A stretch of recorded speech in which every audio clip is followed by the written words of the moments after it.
ধুরবাল, আর কত বসে বসে খামু? বসে খাইতেও তো আর ভাল লাগে না। না, কিছু একটা করতে হইব।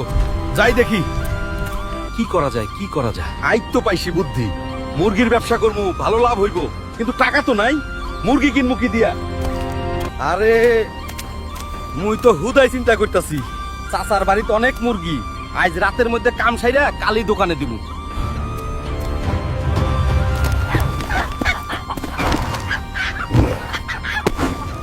Mission complete. হায় হায়, আমার শখের মুরগি কোন হালায় নিয়ে গেল রে? কত শখের মুরগি ছিল আমার, যে হালায় চুরি করুক না কেন, আমি নিশ্চিত আজ বাজারে বেচতে আইব। মুরগিগুলাই রং করতে হইব, তাইলে চিনতে পারবো না। এই যে লয়ে যান, একদম তাজা তাজা মুরগি, একবার খাইলে বারবার খাইতে মন চাইবো। আসুন আসুন, সবুজের দোকানে চলে আসুন। তারে সবুজ, তুই মুরগির দোকানে টাকা কই পাইলি? তোর কাছে তো টাকা ছিল না। দাদু, ওই চিন্তা তোমার করতে হবে না, মুরগি লাগলে নিয়ে যাও, কম দামে দিয়ে দিব। আচ্ছা সবুজ, তুই আমার দুইটা মুরগি দে।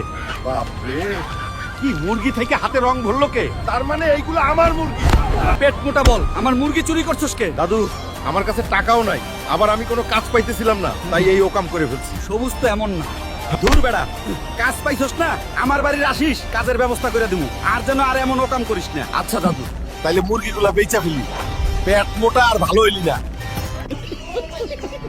আমাদের নদীর যে মাছ, একবার খাইলে বারবার খুঁজে।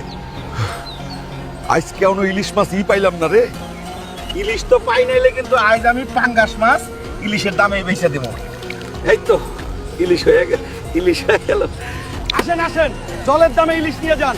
এই অফার আর পাবেন না, মাত্র 1200 টাকা কেজি। আসেন আসেন, শেষ হয়ে যাচ্ছে। টাটকা ইলিশ। ফুলকা আসল ইলিশ তো, আমার একটা ইলিশ দে। আসল মানে একদম টাটকা দাদি। ইলিশ মাছ থেকে আমার হাতে রং বললো কেন? তার মানে এটা নকল ইলিশ। ওই হুলকার বাচ্চা, আমারে নকল ইলিশ দিছস, আজ খবর আছে। দাদি, লোভে পড়ে নকল মাছ দিছি, আর হব না দাদি। হুলকা, তোর মাফ করা যায় না। ইলিশের নাম কইরা পাঙ্গাস বেচছস, নকল কারবার। শেষবারের মতো দাদি, আচ্ছা তোকে মাফ করতে পারি যদি তোমার বন্ধুরা সবাই লাইক আর সাবস্ক্রাইব করে। বন্ধুরা, আমায় বাঁচাও আর সাবস্ক্রাইব করে। বন্ধুরা, ভিডিওটি ভালো লাগলে ভিলেজ হেল্প চ্যানেলটা সাবস্ক্রাইব করো আর একটা লাইক দিও। আর পরের ভিডিওতে কি দেখতে চাও কমেন্ট করে জানাও।